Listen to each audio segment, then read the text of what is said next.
welcome back to another episode of ProView and welcome Mohan sir. So, Thank wish you. you a very happy, prosperous Diwali in advance and wishing everyone here a very happy and prosperous Diwali in advance. And please keep sharing your love in terms of those likes and feedbacks. You are getting a very overwhelming feedback on those episodes, what we shoot in past. And again, today's episode, guys, is something actually I was planning for a very, very long time. I wanted to meet this person. He's a different, okay? Because I always have that question when we go for safaris, we are five, six guys together, eight guys together. I mean, how my frame would be different from rest all because wahi Corbett, wahi Tadoba, wahi Bandhavgarh, wherever we go, we have almost the same frames. Monsa, do you have any secret formula for this? Amit, for that, you need to have a vision. Okay. You need to have creativity. Okay. And moreover, you have to be unique in that. And today's episode will actually throw a lot of light into this question. So now to throw that light, I mean, let us welcome Mr. Praveen Mohandas. Welcome, Welcome, Praveen. Hi, it's nice to be here meeting both of you. Mohan sir, I know for a long time. I have known you also, Amit sir, for quite some time, but we have not met. I think so. But I think I have seen you in Corbett multiple times. Yes. So it's nice to meet you both. Yeah. So first of all, Praveen, wish you very happy and prosperous Diwali in advance. Yeah. Thank you. Same to you. And wish you a happy Diwali, Praveen, and we are really privileged to have you here on this it's session. It's my happiness that I have to share that I am on this platform. Thank you so much for inviting me. So guys, for those who don't know Praveen Mohandas, Praveen is a practicing architect from Thrissur. He owns a company called Transform Architects in Thrissur. He's a fine art nature photographer, guys, who has traveled length and breadth across India and only India. Okay, and that is very, very important. He's a director of projects, Photo Muse. It's a museum of photography which is based in Kerala. It's a fantastic initiative, Praveen. Kerala Lalit Kala Academy in 2007 was your first big award, right, Praveen? Yes. Yeah, and after that, a series of awards and recognition, whether it is Century Asia or the finalists in BBC Wildlife Photographer of the Year contest, and so many awards. But I think your focus has shifted now from those awards rewards to the exhibitions, right? Yes.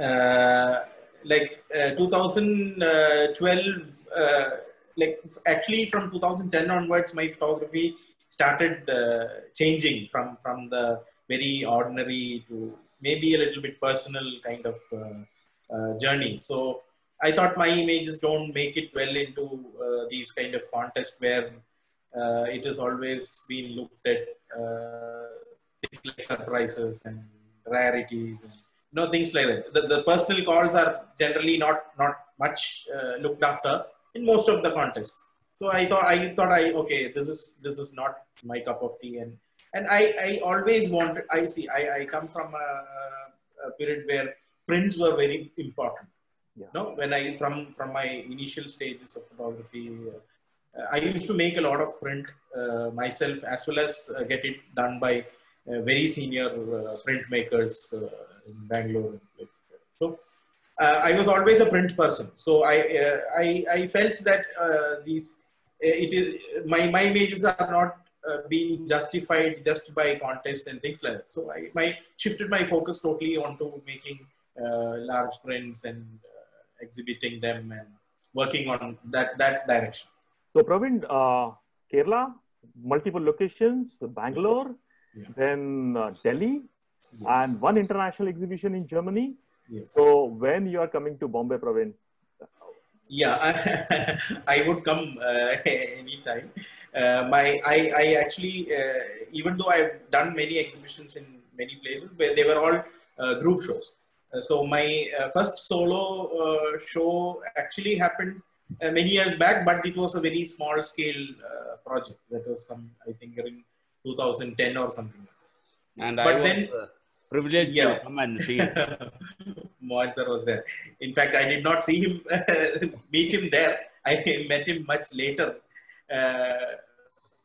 But then basically, last year, December, I did a show on wild elephants, which a project that I've been doing since 15 years or so on wild elephants in India. So that was culminated to a show called Kari, which was done in Trichure first, and then this year, March, it was done in Trivandrum. I actually wanted to take it to multiple other cities, but by then this corona pandemic came in, and then actually while this Trivandrum show was going on, that's when the lockdown started. So my prints are still lying down in the gallery there. So I need to go pick it up. In fact, maybe next year or the coming year, sometime I will be bringing it up into multiple cities. Yeah. In fact, Kari is that project. Everyone is recommended. Please go and see that particular exhibition. Very limited prints, but the life-size prints and the detailing in those images. What never heard of. So definitely, Praveen, whenever I saw that. Whenever you have that, I would wish to come and see that. And I request you, please do one show in Bombay, man. Sure. I'll do. And Praveen, can you throw some light on your early days and what triggered that passion for photography in you? Yeah, I actually did not start photography like that. I was into drawing and painting and all those things during my school days.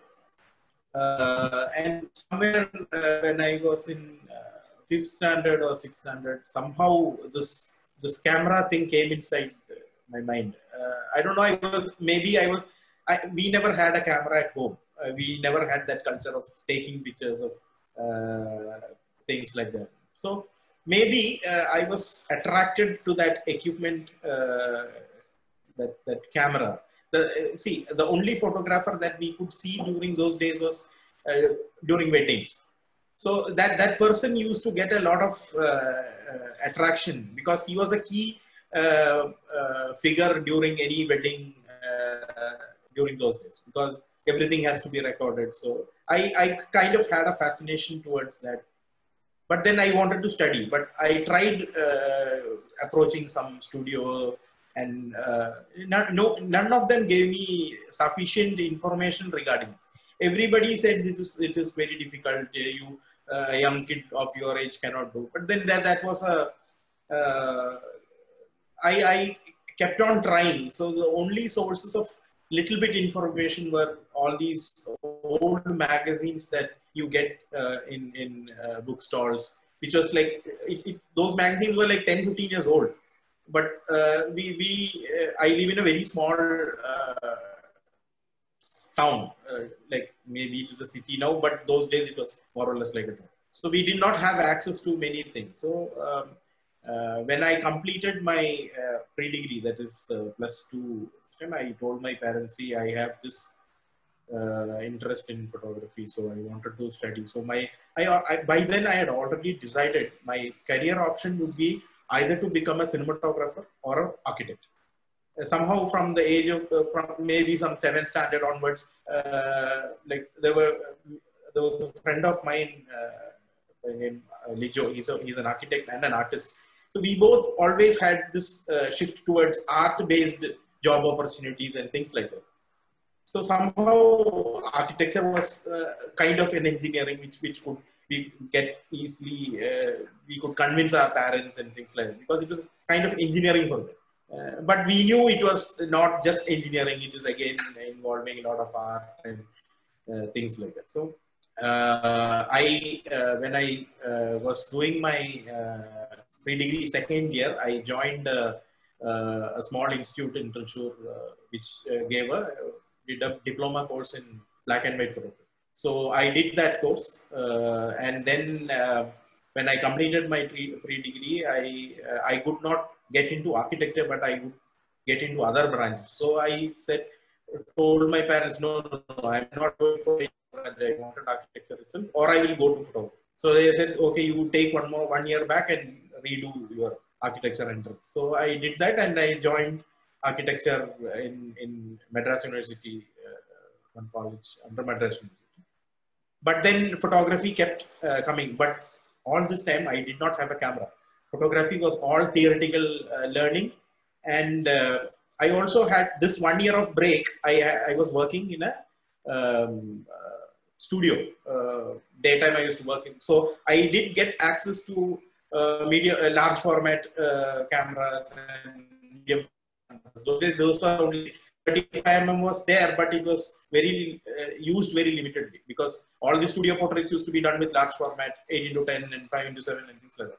So I had fair experience in darkroom developing and printing, all those things. And when I went to my architecture studies, I realized that my college had a lab, but there was nobody to use it. So I again started using that lab and doing a lot of documentary work for my department. But by then I had to shift from black and white to color because we had a lot of presentations to give. So it has to be all done on transparencies and because slide presentations had to be made. So I did more work on transparencies from my college time. So, but still I did not have a camera. I used to use a department camera or maybe my senior's camera.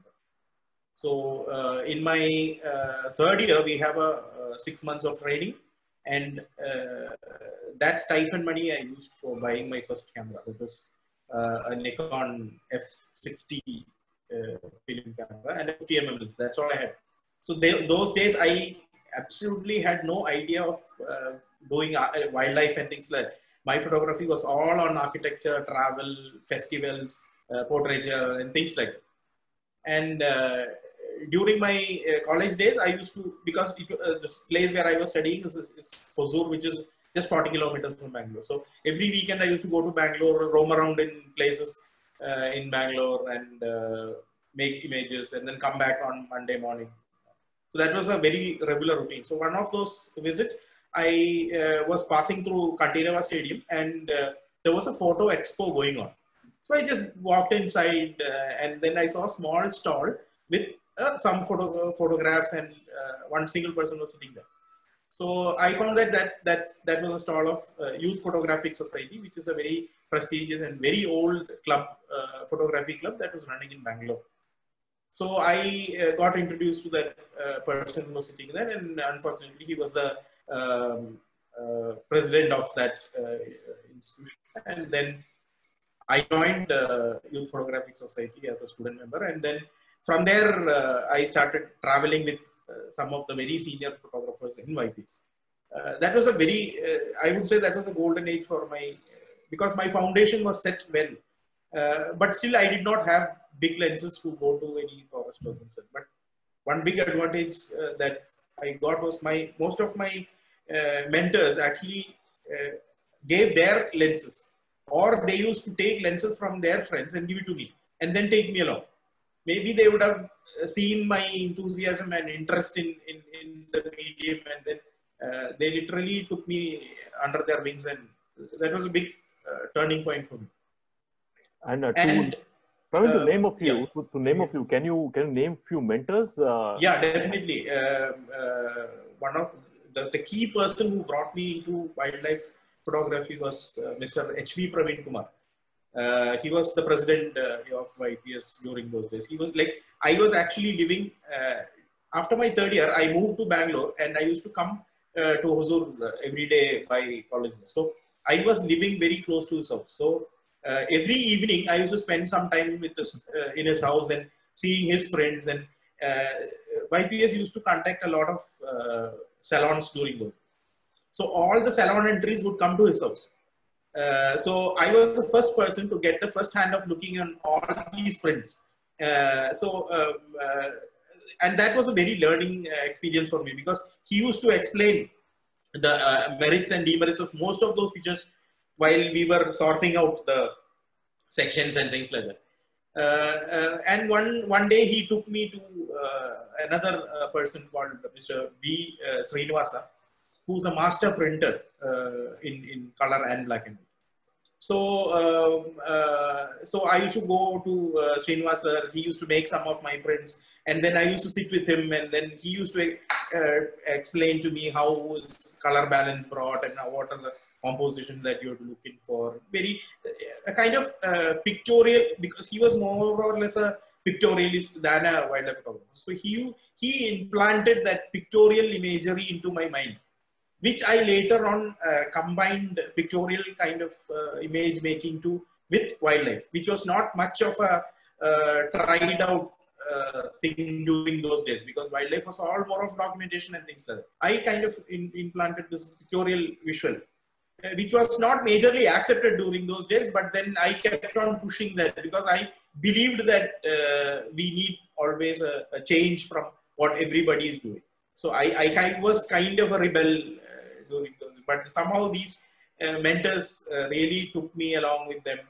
Mr. H. Sadish, from whom I learned a lot of, again, he used to also, he was also a good pictorialist and a wildlife photographer. So he used to kind of bridge between these two. And it was the perfect setting that I can, and to build myself in my photographic career. That foundation was set very strong, you know, in terms of technicalities and in terms of aesthetics and things like that. Yeah. So Praveen, for me to summarize it, I mean, two things. Surprisingly, a couple of my architecture friends who are architects, and if they go into photography, they kill it. They kill it. Absolutely, they kill it. I mean, that's a deadly combination for me. Second thing, your past experience in the lab, especially the darkroom, and I can see a lot of those darkroom techniques today, the way successfully you are implementing in your post-production, and that's actually made your images stand out from the rest of the crowd.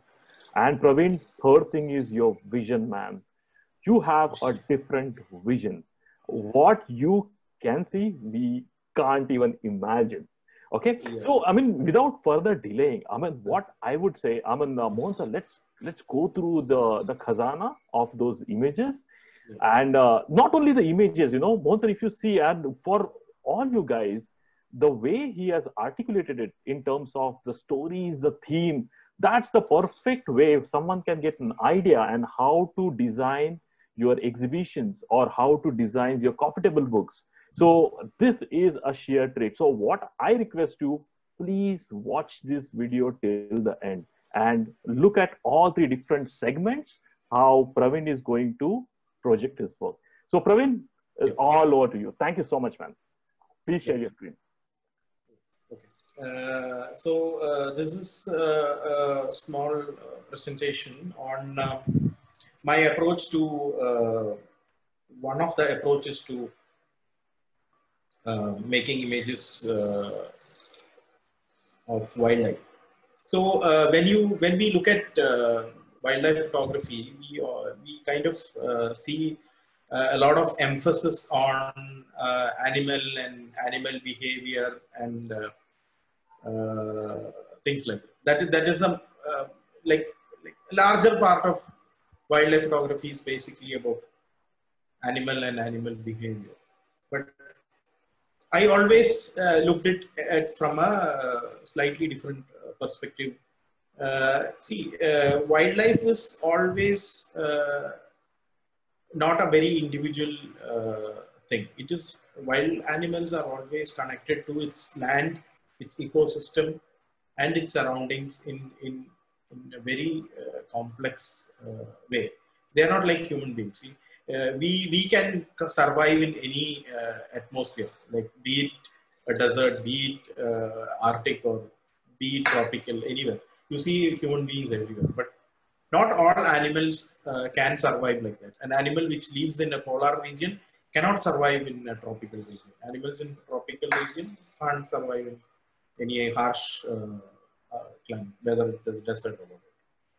So what is that relation that is building between these two things? It is basically that landscape and the animal.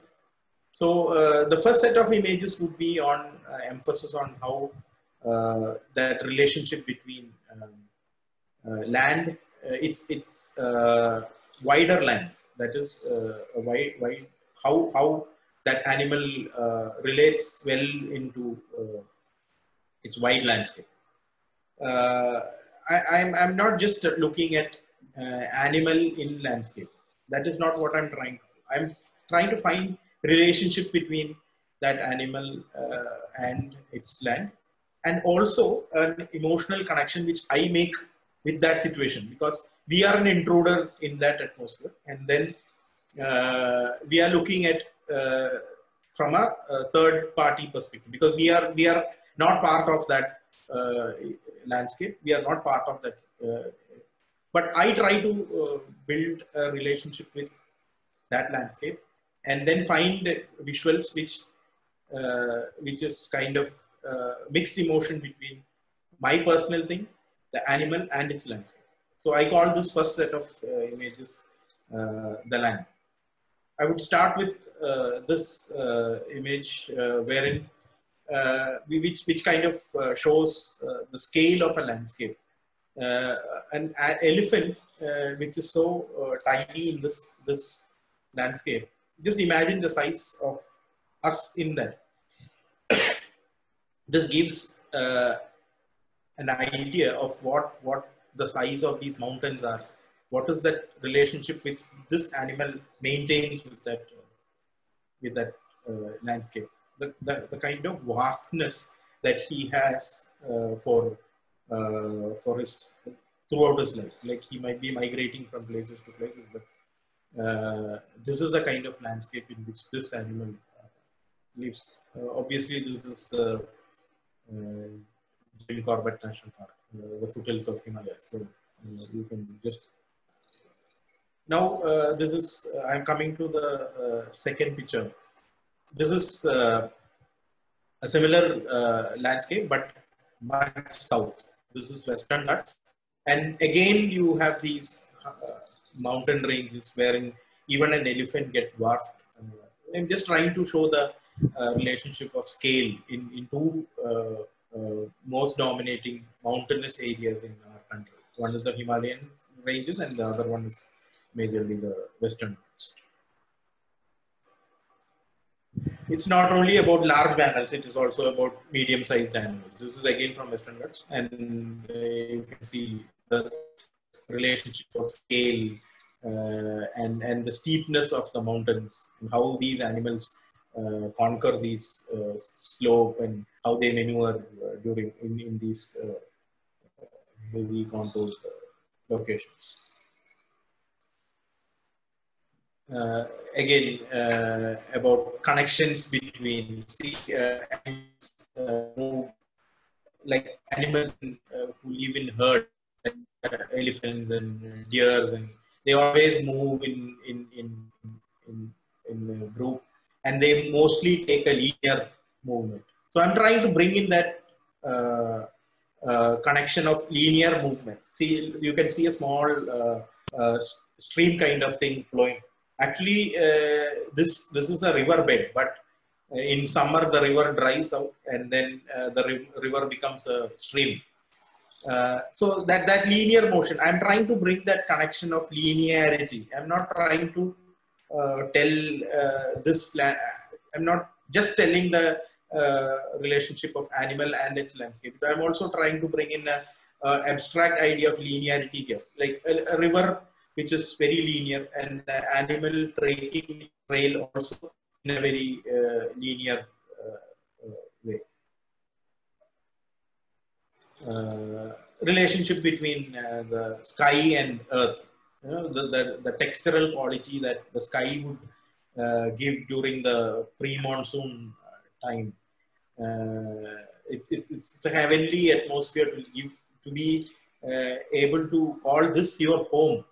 See, we all live in. See, what makes me make these images are these are the kind of atmosphere which I would personally like to live, but then we are due to our lifestyle and things that we are forced to live in places where you don't get to see a lot of sky which is so pure and dramatic like this, because you'll be looking at through windows, or you'll be standing in the road and gazing it. But look at this environment. Look at the heavenly feel that we get in such environments, and how that animal kind of dwarfs out into this vast landscape. I always like to look at, give a lot of breathing air into my images. So really like standing in front of pictures like this. I'm not telling that looking at in a mobile phone or a monitor, a large print of this picture, and then standing in front, you will feel a lot of openness. Praveen, can I just share the lens detail of the previous image? Yeah, this was 70-200, maybe at 70 mm or something like that. Okay, thank you. That's again, see, the first picture that I showed was taken with a 100-400 lens. So when I try to make vast landscape images, I do not go for a wide angle lens. Why? Because my subject is already far away from me. And if I again use a wide angle lens, it will still further move away from me. So in wide landscape, it is better to work with a medium range steady, so that you can kind of compress the landscape and then bring out the scale much more effectively. The moment you put a wide angle, your landscape is going to be much vaster. It's going to move away from you. This is the kind of drama that the landscape offers when there is climatic change, like the change of seasons, like monsoons coming in, winter coming in. This was taken in a very early monsoon period in St. Corbett, wherein it just rained, and again here I kind of used a 600 mm lens to compress the perspective, so that forms, like, see, we are looking at a three-dimensional world through our eyes, but the moment you put our eyes behind the camera, everything is going to go two-dimensional, because our sensor is two-dimensional, the print that we make is two-dimensional. So it is about bringing that depth with layers. So we might have to compress sometimes to bring in those shapes and that relationship between those shapes. Again, the early monsoon, the clouds creating the drama in the sky. Here, actually, I used a different technique. This was taken with an infrared converted camera. So what happens is infrared does not look at visible spectrum, and it also helps to cut haze. Infrared cuts haze. So even kilometers away, you can still have minute details. If you look at a larger size print of this picture, you can actually sit and count the number of trees in this mountains, because there is no, because of the atmospheric condition, there is haze, but infrared helps in cutting down that haze. So Praveen, the question from my side here is, when you talk about infrared photography, you have actually converted your one body dedicated as infrared camera? Yes. I actually wanted to try this. So first I tried with an infrared filter. The problem using infrared filter is you don't get sufficient shutter speed to freeze motion. Like something which you can shoot at 1/60 would go to some few long seconds, like maybe 20 seconds or 30 seconds. So it's very difficult to handle action or even freeze your subject. So I have a dedicated converted DSLR for infrared, and it has an 820 nanometer conversion, so that it looks at the peak spectrum. It hardly uses any visible spectrum. So, and it shoots monochrome. It doesn't shoot color. It gives me a sepia toned black and white. So generally my images are black and white. So I'm happy working in it. Thank you. See, this is the relationship of a bird and the sky. I would say birds are the rulers of the sky. We always see, especially raptors, we see them soaring in the sky. So that is their atmosphere. They just come to the land for roosting or maybe catching a prey or something like that. But their domain is the sky. So I wanted to bring in that relationship between the bird and the sky.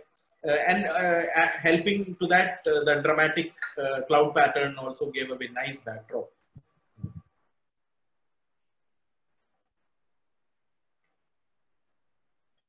Again, very, very kind of heavenly looking scene, early morning mist rising from the grass and light filtering through the trees, and a herd of elephant grazing calmly. So there is a silence to the whole image, like absolutely there is no sound. It is just the sound of these elephants just uprooting the grass and chewing them. Environment will be like totally silent, and it's a mix of silence and a visual that can be very very dramatic and heavenly. This is again coming back to Western Ghats during monsoon season, where there is opening up of clouds in some point, and then it's like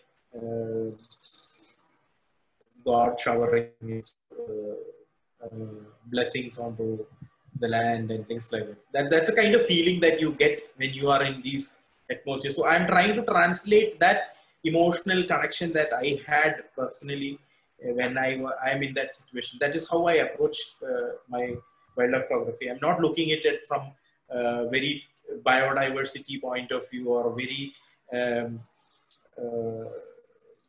very scientific approach or things like that. It's more or less a feeling when that this beam of light is not permanent. It just comes and goes.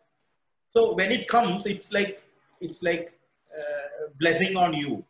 And then adding to that, I'm just putting this subject in that path to kind of communicate, bring in the users of that landscape.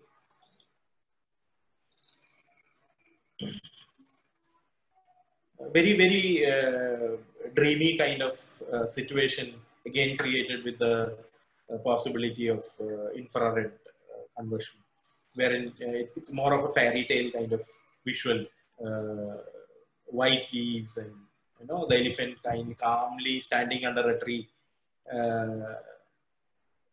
I felt that sight, I found it very, very, very peculiar. It is not, as I said, it's not about subject behavior or what that landscape is about. It is more of a feeling that you get, that I translate to. And many of my images are very, very personal visions and personal expression that I would like to share. In fact, Praveen, there is a beautiful snowfall effect, what you can see in this image, and that snowfall kind of effect, and that's the beauty of infrared. All your greens, actually, they turn into beautiful whites there. Whites, yes. Yeah. And it also, actually, if you study it, it also, I have a feel that black and white images can be interpreted by the viewer in his own personal way. See, I would have connected to a picture in one way, but I would leave that. I wouldn't say that my viewer also has to have the same emotion in which I look at that picture. A person wanted to see this image in color has a freedom of putting his own color into these things. See, that greenery that I wanted was there in that scene need not be identified in the same way for a viewer. He has a freedom of having this yellow leaves. Just imagine these with yellow leaves. So it also has that freedom. So I always feel one major reason why I do not do color is color actually limits you to imagine, because everything is spoon-fed. All colors are evident. The whole scene is so beautiful. So it never goes inside your heart and touches you. It doesn't make you think beyond what that image shows. Black and white in that way will, like 10 minutes you look into this image, like you will start having connection of your own. You will have small pockets of the same frame where you can concentrate on. you can just forget that elephant. You can actually look at only the leaves. You can just look at the clouds. No, that possibility is opened majorly in black and white. I don't feel color actually engages you well if color is handled in a very traditional way. There are artists who have actually pushed color into very imaginative way, but that is again another personal expression. But I would like to express it this way. So I always tell all my viewers, you start looking at image. I very rarely put title for my images. That is just to leave that connection between the picture and the viewer open, so that I'm not restricting them with my personal viewpoint. Praveen, yeah. From the day I started following you, that is those INW days. Yes. I always used to see you as a color photographer, and even your first exhibition, it was color. Yes. When and what made you turn into black and white? Yeah. See, at one point, we were posting images in INW and things like that. But then some of us always had this alternative way of looking at visuals, which was not very widely accepted in INW. To be frank, I have no problems with INW. I am still there in INW. My old images my color images can be seen in INW. So we always try to push that visual language a little bit. And then Mr. Ganesh H. Shankar, Nilanjan Das, and few other friends, we were the initial group that started CNP, that is Creative Nature Photography. So we used to have a lot of discussion. So we kind of realized that, see, the moment we wait for a rare event to happen, that is a never-ending process of waiting for that rarity. So you are always waiting for a rarity to happen, and then you are recording it. So we kind of thought, okay, what is our contribution now, other than clicking the camera with all the perfect settings? What is your contribution in interpreting a situation? So we started kind of making images wherein there was nothing happening, there was nothing rare about it, but trying to create a visual with kind of relationships between, as I said, relationships between subject and its environment.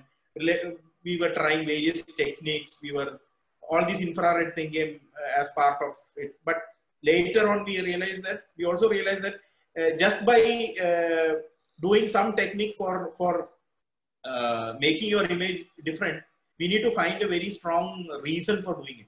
Why do you do it? Why do you do a technique? If suppose you are using slow shutter speed, why do you do it? And what are you trying to communicate with that basic technique? So we always wanted to bring in more content to that creative process.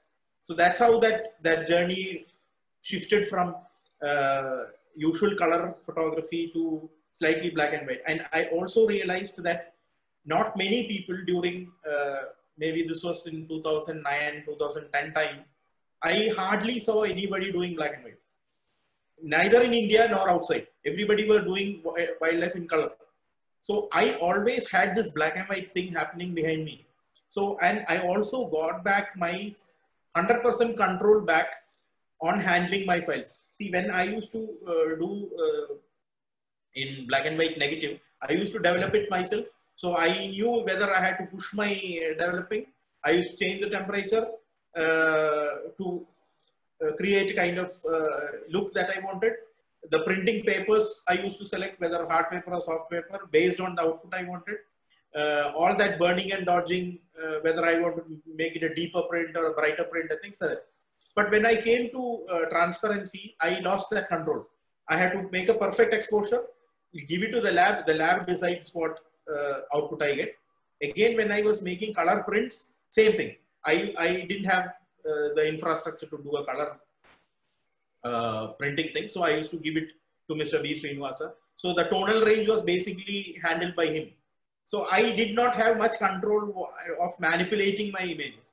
But when digital came, I again got back that So initially when I came into digital, I had to study this medium, how this equipment works, and I was not very, I didn't have much control in Photoshop, or maybe I did not do a formal training. Lightroom was very premature during those days. So I was continuing to do that, what the camera gave, make it look good and present it. But then when I realized that not much of black and white being experimented, so I said, okay, I have this black and white background. Let me try to put back that influence of black and white into my wildlife. And later on, I found that this is very complex. I found it more complex than making color images. So I thought, okay, if I don't continuously do it, I will never learn it or get hold of it. Because black and white images, see, there was a saying initially that if the color is not coming proper, make it black and white, which is not the right way of doing it. Before clicking the shutter itself, I know how my print, the look of the image is going to come. So I would expose my picture in a certain manner that I get this result. No, and also about the use of texture, contrast, and light is very important in black and white. Without having a very strong raw file, it is very difficult to convert black and white in its right way. Even though we can do a lot of burning and dodging. In fact, Praveen, you actually bring out a very, very important point, because see, you have experience of darkroom, you know what is dodging, burning, the way you did with your prints and papers. But I think for all those millennials or who has never had an experience of working in a darkroom, I think these three elements, what you just mentioned, is so very important. One is a texture, another is a contrast, and third is a light. If you have these three basic elements while shooting your image, while you're taking your pictures, I think that becomes a very, very strong contender to convert into a black and white image, right, Praveen? Definitely. And it is very important that we take pains in identifying these three things in its best way. Yeah. Even before, that is why I said, see, most of the images that I make are not, it just not happen that way. I kind of pre-plan, I kind of wait for that moment to happen, and maybe I would have seen this tiger coming down the hillock on the left side. So than shooting it there on the road, I would go to a place where I can make a visual which would be kind of mine. No, I wanted that texture, I want that landscape, I want that light falling in the right point, and then wait for the subject to come. It may happen, may not happen. But that try has to happen as a pre-visualized thing. So I would say there are like 5 factors that you have to consider in making an image or even evaluating an image. That is vision. We always should have a vision of our own work or about the world. What are you trying to tell about the world or about myself? That is my vision. I will never have an image of charging elephant. I will never have an image of an animal running away seeing me, how much ever beautiful it is, because that is not what I wanted to show through my photography. That is my vision. I will not show much of rough images like kill and hunt and things. See, when I talk to any ordinary person, the first thing he asks is, are you not in risk in the wild?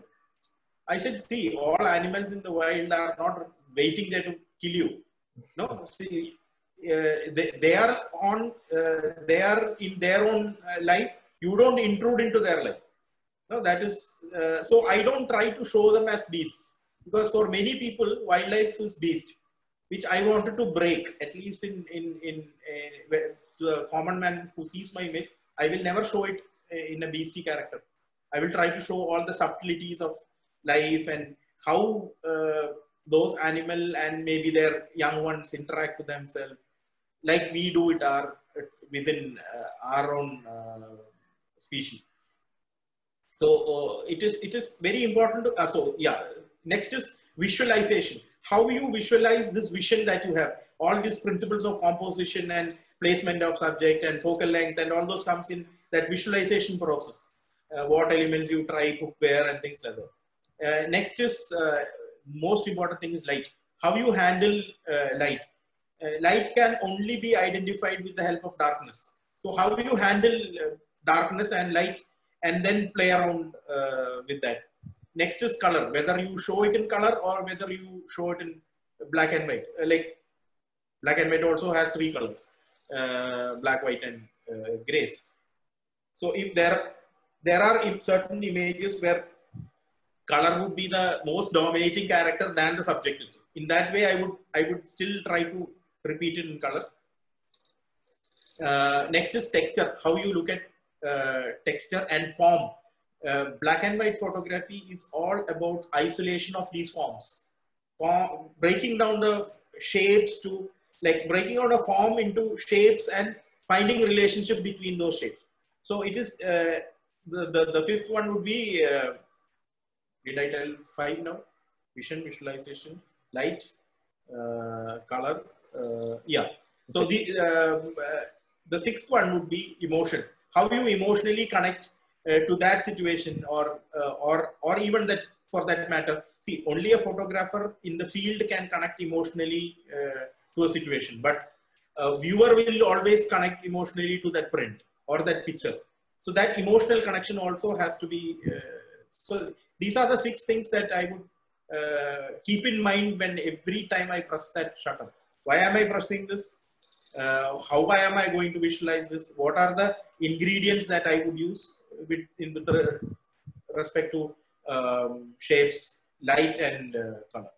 So, yeah. Very valuable inputs, Praveen. Very valuable inputs. Adds a lot of value, man. Yeah.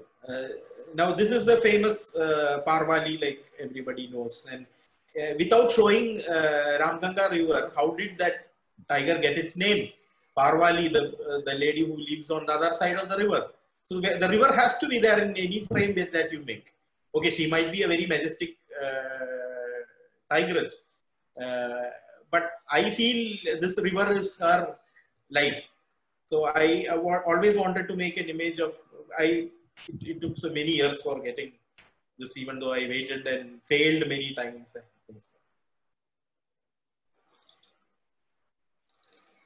This is a very old image. This was my first trip to Corbett in 2006 or 7.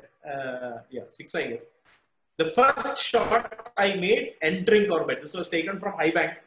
We were on the way from Ramnagar to Dikala, and then we just stopped to see if something is there in High Bank, because that's the first time I'm seeing High Bank. So I just went to the edge of the cliff and I found a tiger lying down in the water. And then few minutes later, an elephant came down, a tusker came down and entered the water. So I was unfortunate that I just had a 600 mm lens. My friend had a 300 mm. So I told him, you take both of them together, I will go only for the tiger. So he has a picture of the tiger swimming in the water with the tusker, which actually won that year's Sanctuary Asia Award, I think in 2006 or 2007. SP Nagendra. Yeah, SP Nagendra from Bangalore. And I could not manage to get both with my 600. So I just went for the typical landscape of dry white boulders of Ramganga and the male tiger walking. This picture actually won NDTV Save the Tiger Award, I think in the second year when they conducted it. And Amitabh Bachchan was doing the host thing and things like that. This was the first runner-up.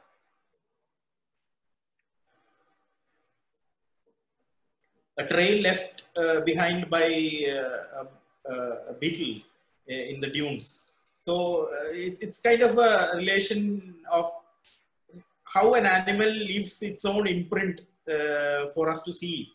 It might be a momentary thing.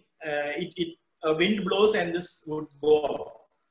But he's still trying to put his footprint in his own landscape. Like we try to put in our footprint in, suppose you buy a plot and then each person want to build his own type of building to show that I am here. I am like this, like throwing away to the society. Maybe this guy is also doing that, leaving his footprint, but this is all he can and do it. So that's what I felt. Being an architect, I know how clients come to me asking to bring that identity of their lifestyle into their picture. Bharatpur is another place where I have visited multiple times, multiple seasons. I like the calmness, no hurry. You just sit in one pocket, one point, and then wait for things to happen. This was a very misty morning. Absolutely no sunshine till 12 o'clock. But then I went and sat near this place where the shapes of the trees is what attracted me, along with that reflection, which was like still water. And then slowly egrets started coming in and feeding. So I felt a silence there, utter silence. So I just wanted to keep that emotion of silence in that picture. There's no, even though there are heavy textures and heavy shapes, it's so subtle that you can feel the silence in that image. This is more loud. When there is a flock of birds, there is so much of sound, especially with these ducks, which makes a lot of noise. So that is what I actually wanted to try here. That the heaviness of that sound with the visuals of the glitters in the water and the hard shaped edges of where the water and the land comes and meets. Again, that very magical atmosphere of mist rising from the water in the stream and the pied kingfishers. See, I kind of look at, if you look at those two kingfishers on the left side, they're trying to communicate something to themselves. Like we early morning, having a cup of coffee, like maybe you and your son or maybe wife or mother or somebody sitting and chatting that or planning that days, what are we going to do today and things like that. Maybe they are also doing that. We do not know. But I would like to look at it that way. You know, maybe they might not be telling, if you look at very from a different perspective, but it doesn't look like that. How can we connect our lifestyle? How can we connect our emotions to sites that bring up in nature? Yeah, this was a multi-layered image that you said. A lot of burning of layers. That Praveen, the way you utilize the texture in the foreground, I can see a multiple shades of gray here. It's not, see, when people talk about black and white, it's not just black and white, and in between is all those shades of gray. Yes, you know, black and white is all about those zones. Yeah. I mean, the way you utilize it here, man, I mean, incredible. I mean, one of the images which I'll never forget for a very long time is this image, Praveen. Thanks for sharing, man, this image. Yeah, thank you. And see, when we all teach photography, we say the ideal time to photograph is early morning and late evening, which is fine. I have no objections here. But then I also believe that any light is good light. Yeah, so this was shot right in the noon. I think it was something like 1 o'clock, 1:30 time, when the sun is so up in the sky and it creates very harsh brightness in the small patches of water that receded. It was low tide time, and we were actually waiting for the high tide to come in and bring in the birds much closer to us. But I found this glittering layers of light and dry sand, and that created that layers of thing. So, but that when you look at that scene, this is how I am trying to imagine that scene. The actual scene is not like this. It is much flatter and it's too brighter. So I see that is where me as a person comes into that picture of layering it. I would darken a certain patch a little bit so that it exaggerates the effect of light much better. That's what I said. To identify light, you always need darkness. So without having a dark shade, you will not be able to bring up that light. So the birds, when silhouette in the very harsh glittering of that small patch of water which is lying down there. Praveen, one small thing to share for all. In fact, I'll tell you the way you said, no, even at 1:30 to at 2 o'clock, 11 o'clock time, we can create some landscapes. I just wanted to share one small example. There are two locations where you can create some stunning landscape during the mid-noon time. One is Pangong Lake in Ladakh. You get the beautiful colors or shades of water during that time. And second is if you go to Andaman and Nicobar, and if you want to create, shoot those beautiful views of sea, I think the noon time is the best time where you can actually shoot those beautiful colors. Yeah.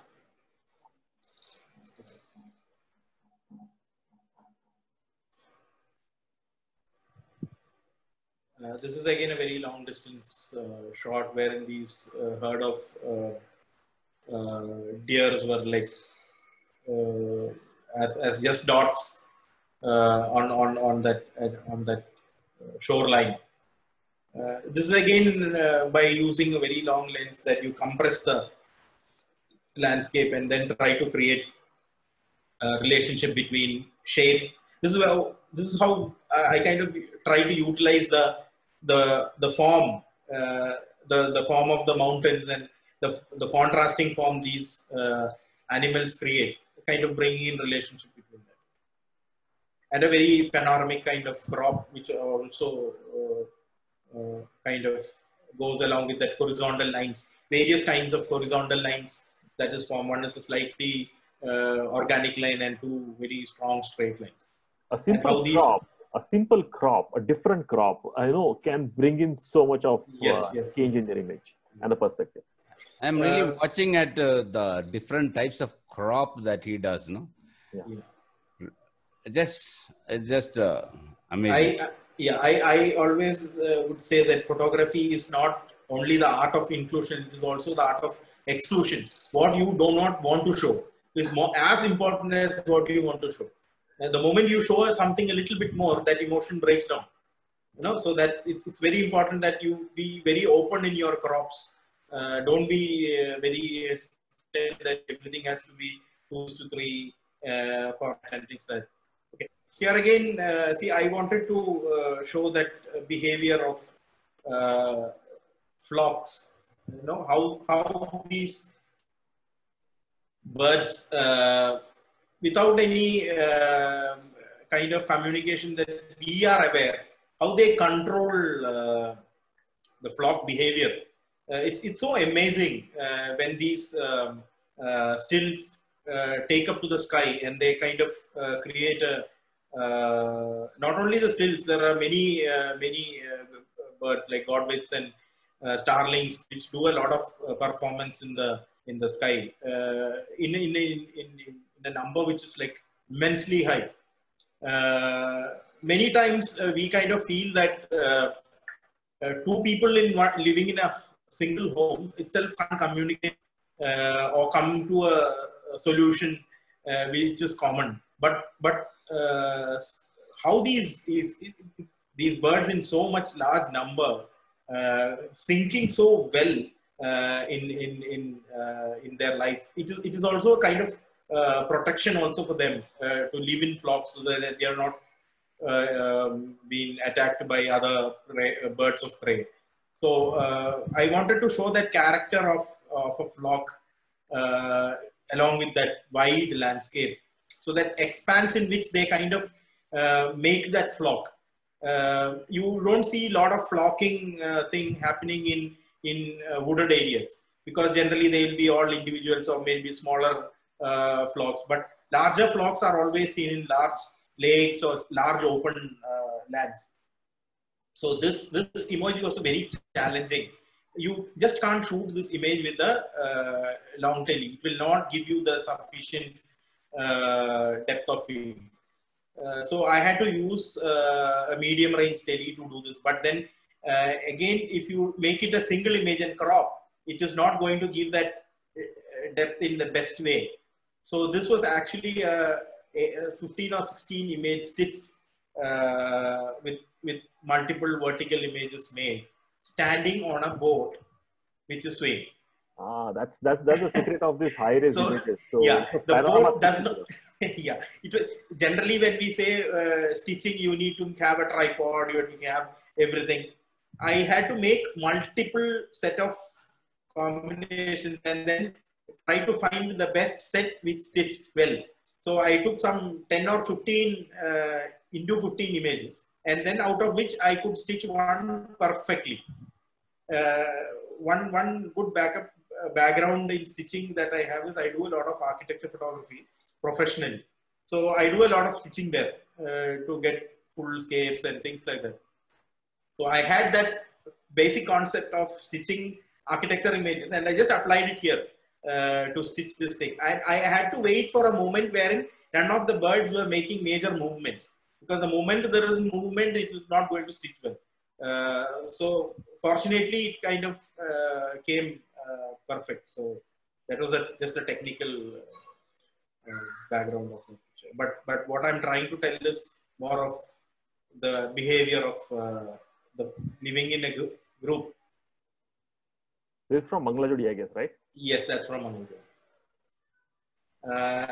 Many people have asked me if this was taken in drone or no. This is absolutely not a drone shot.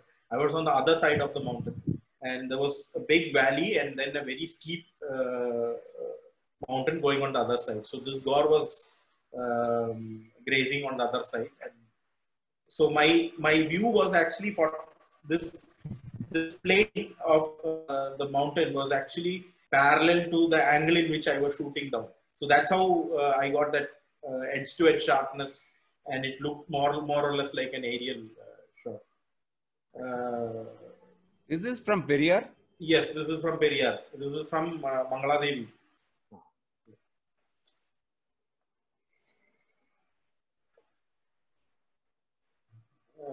Relationships of trees and animals is like another thing which I have been exploring in various landscapes. How a shape of a tree resonates to the subjects around. What is this kind of scale that tree? The tree is, see, the elephant is not my primary subject here. My primary subject is the tree. I just put elephant to show the size of the tree. Many a times we vice versa do it. To balance the animal, we put some plants. But I was so fond of this tree, like majorly there are 3 trees there. So I wanted to find the relationship between all those 3 trees in the landscape, and then put a known reference element on one corner. So it gives a kind of proportion of that landscape value.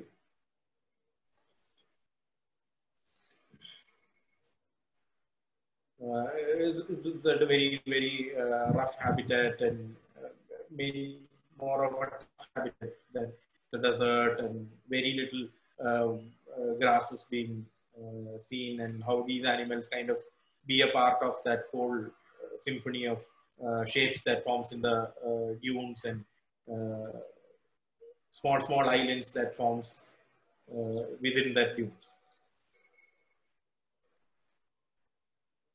I kind of like the way the tree is also dancing, and the bird below is also kind of showing its posture.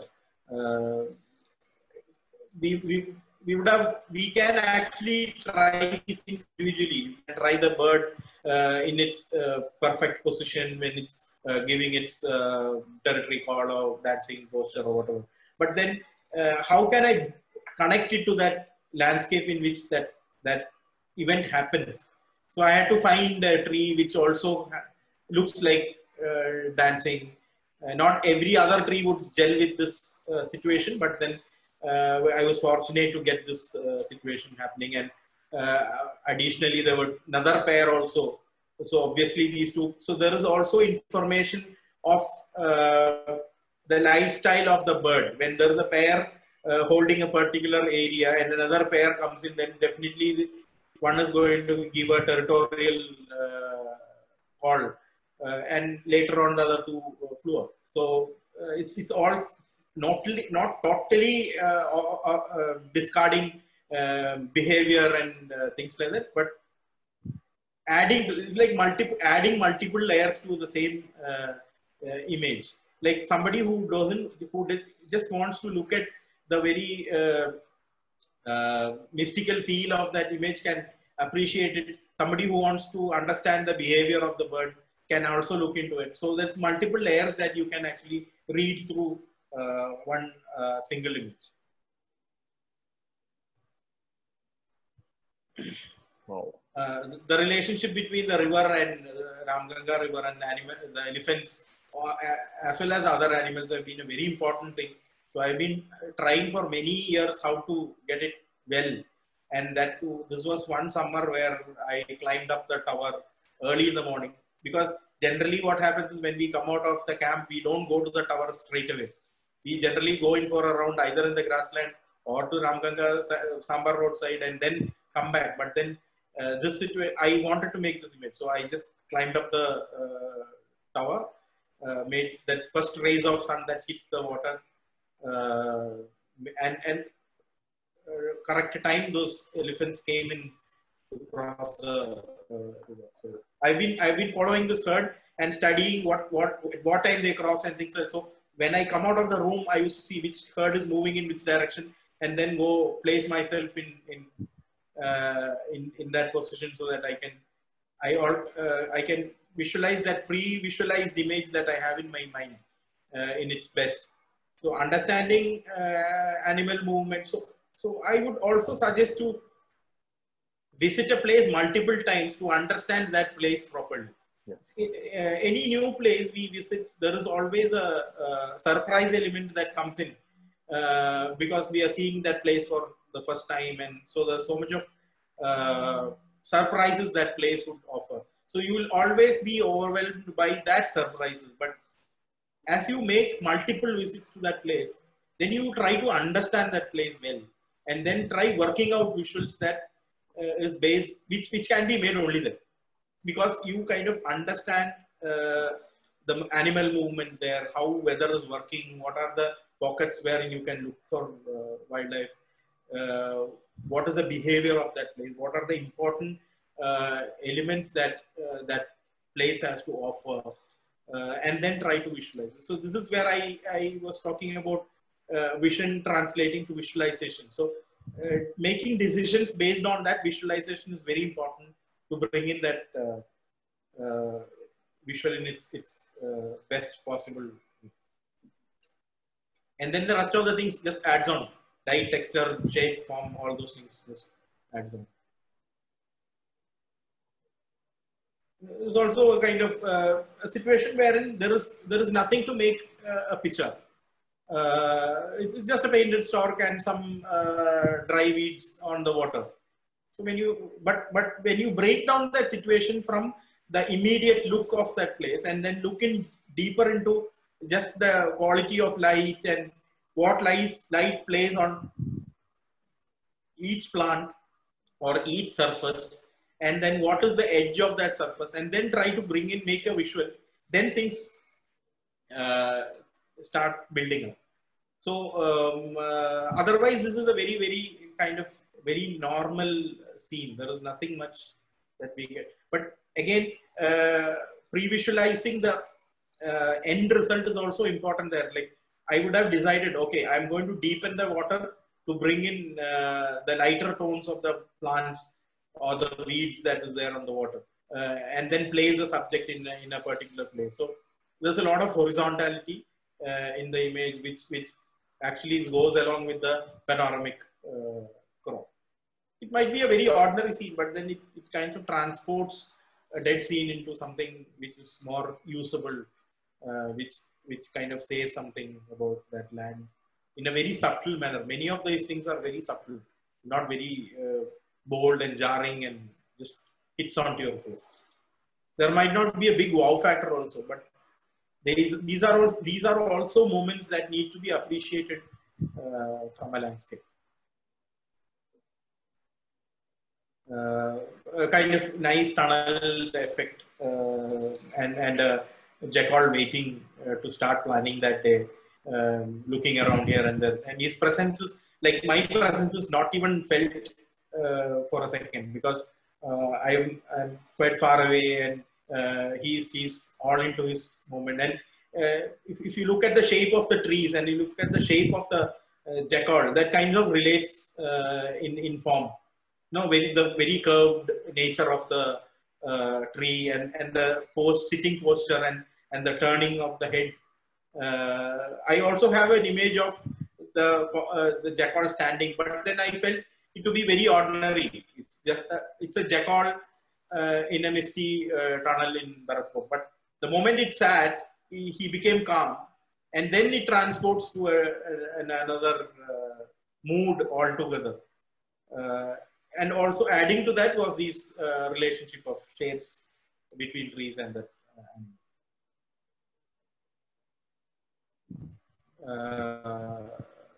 like in a infrared image, obviously lightening the foliage and just it shows the these trees, how these trees talk to us when you are in Corbett. These large, if you just look at the tall trees, they're so bold. They put a lot of statement with their size. They're strong. So what kind of an animal can I place in that landscape which also talks the same? An elephant, which is the largest land mammal, very physically very strong, very bold animal, very individual, always shows its mark in whatever landscape, whatever place he is. So I wanted to bring that relationship of boldness in one picture of that land. Two major elements which shows their boldness, and then kind of bring in that relationship between them. How do they gel together? How do they live together? The elephant uses these trees to rubbing his skin over, or maybe peeling up the bark of the tree and eating on it, feeding on it, and things like that. So there is also a bondage between two giants of that landscape. Again, the relationship of those shapes, the C-shaped tree top, and then the kind of shape that two birds create, kind of brought in a relationship which I felt. Sometimes it is not much about big things that I wanted to say. It will be very small things of just shapes, but these are things that we kind of don't look at deeply when we are always into the jungle. We are always waiting for. See, initially I said about we were waiting for something to happen. So when you wait for something to happen, these are the things that you miss to look at. You can still create a visual which is engaging enough just by looking at those shapes and connections between. All you have to do is be open in your mind. Just keep your mind open and then start grabbing what this nature has to offer. Rest is all the technical things. All we know. It's much simple to master all the techniques and how to expose it, how to focus, and what lens to use and things like that. But more important is what you photograph when you are in a situation where that situation does not offer you something very spectacular.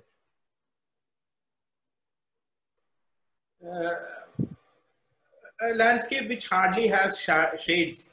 And look at how this small fox utilized that small streak of shadow which the tree creates, and the shape of the tree. If you draw a line along the curvature of the tree, it actually comes and meets on that fox. So that is what attracted me in making this image. That unseen connection between a shape of a tree and the fox coming and lying down in exactly that moment, giving that transporting that whole situation to something very emotionally connecting to me. This animal could always go lie down anywhere else he wanted. Why did he choose that place? To me, I like to show that relationship between. It's a kind of give and take thing for both of them. That's how I take it. Very harsh landscape to survive. There is hardly any peak summers are so hot. This is the only refuge these animals get. So I've made multiple images of these foxes trying to use this, the landscape effectively. This was that image that you mentioned, which I converted to. This image that was there in my Kai exhibition. I wanted to show the emotion of isolation. Like, when there will be situations for everyone when you would have lost in a very in a situation wherein you are totally isolated from the rest. You felt yourself to be a ghost in that situation. That situation might be very scary, sometimes very heavenly, sometimes very kind of the world stopped for you kind of situation. So there are multiple ways of looking at it. So I wanted to bring in that effect of fear. So I wanted to bring the effect of night into that picture, but photographing something in night is impossible in these places. So I converted this image to a negative, which actually made the lighter parts black and the darker parts lighter. So the elephant, I also made a slow shutter speed to give that ghostly character of isolation in a very cathedral kind of situation. Going inside a church, you go inside a church all alone. You have a very sometimes it is very scary to be part of that big space all alone. No, it's a very protective place, but it still isolates you from the rest of the world with that silence. So I wanted to bring that silence of night and the part of scariness. So each element adds to these ideas that I wanted to try to depict through this. If not looking at all these emotions, just look at it for its beauty of tonal range, light, and things like that. It can be appreciated that way also. It need not be all philosophical every time. Those who would like to look at that image philosophically would like to look at it that way, or just appreciate for its beauty that it can show you, that cathedral kind of look.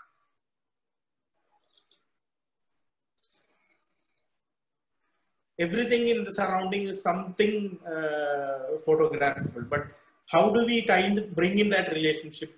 When we look at birds in flight, we always look at birds in flight in its full action.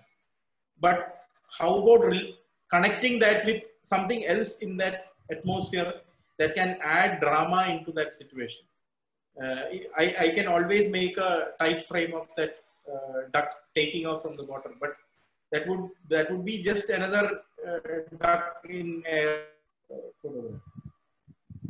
But the land offered me many more things to add on. So I used the quality of optics here. See, this is not possible to identify like this through our eyes. Naked eyes will never see the scene like this. But photography is not about our eyes. Photography is about camera's eyes. How the camera would look at the world. Optics have certain qualities. So I compressed the landscape with the 600 mm and brought these things which we call bokeh to kind of making a very glittering foreground, just adding to the whole atmosphere. And icing on the cake is the bird in flight. Yeah. And it's in its perfect wing position and all those things. So it's not about just a bird taking off. It's also, you have to make sure that bird in flight is also perfect when looked at that alone. No, it's true.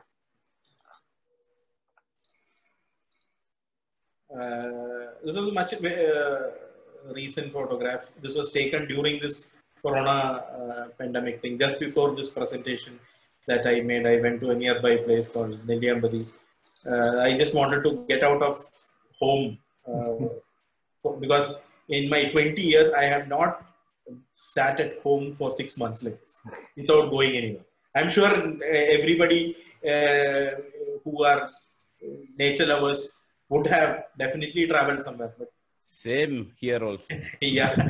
So I did not carry big equipment because I just wanted to be in nature. All I had was a small point and shoot.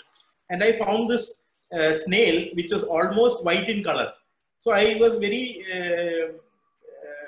curious about, okay, this is looking very different in its color. So I kind of saw that slowly moving from one leaf to the other in a very arc shape. And when I looked at the background, the mountain also was looking in a reverse arc. So I thought, okay, now there is a relationship between the landscape and that fellow. He's slightly maneuvering through this large landscape. Look at the, okay, even though the subject is very bold in frame, he's so tiny in that whole landscape, which we know. But he's slowly, in his own pace, he's maneuvering in that landscape, searching for food and things like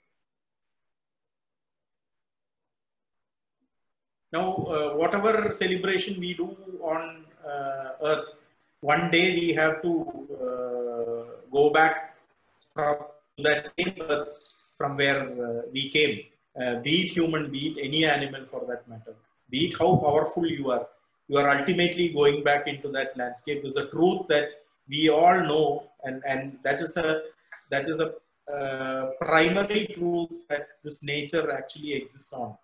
From where you come, you go back to that same place. I think that closes the first session. Yeah, in fact, thank you, Pravin sir. And for all of you guys, this particular episode is divided into two parts. So again, I'm going to invite Pravin Mohandas for the second episode. So stay tuned, and we are going to launch the second episode on the Diwali, that's on Friday. So once again, in advance, wish you very happy Diwali, and thank you, Mohan sir, and thank you, Pravin, for joining. And thank you to join the second episode. Thank you so much.